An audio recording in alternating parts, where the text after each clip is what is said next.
ককাইদেউ 1.5 লাখ চৰকাৰী চাকৰি প্ৰদান কৰিলে অসম চৰকাৰে এবাৰ মই পৰীক্ষা দিম ময়ো পাছ কৰিম আজি কষ্ট কৰিলে ফল এদিন নহয় এদিন নিশ্চয় পাবা আমাৰ সময়ত টকা দি চাকৰি লোৱা চাকৰি আছিল টকা দি চাকৰি লোৱা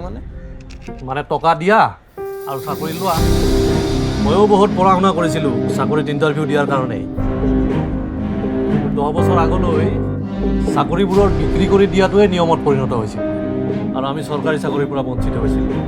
ল'ৰা ছোৱালীৰ ভৱিষ্যত গঢ়িবলৈ যিসকলক দায়িত্ব দিয়া হৈছিল সেইসকলেই চাকৰিৰ বিনিময়ত গোপনে টকা লৈছিল যুৱক যুৱতীসকলৰ সপোনৰ সৈতে হেতালি খেলা সেই অন্ধকাৰৰ দিনবোৰ আমি কেতিয়াও নাপাহৰোঁ ঘোষ লৈ চাকৰি দিয়া সেই অন্ধকাৰৰ দিনবোৰ মনত ৰাখিছে অসমে 70 বছৰৰ অৱহেলা মনত ৰাখিছে অসমে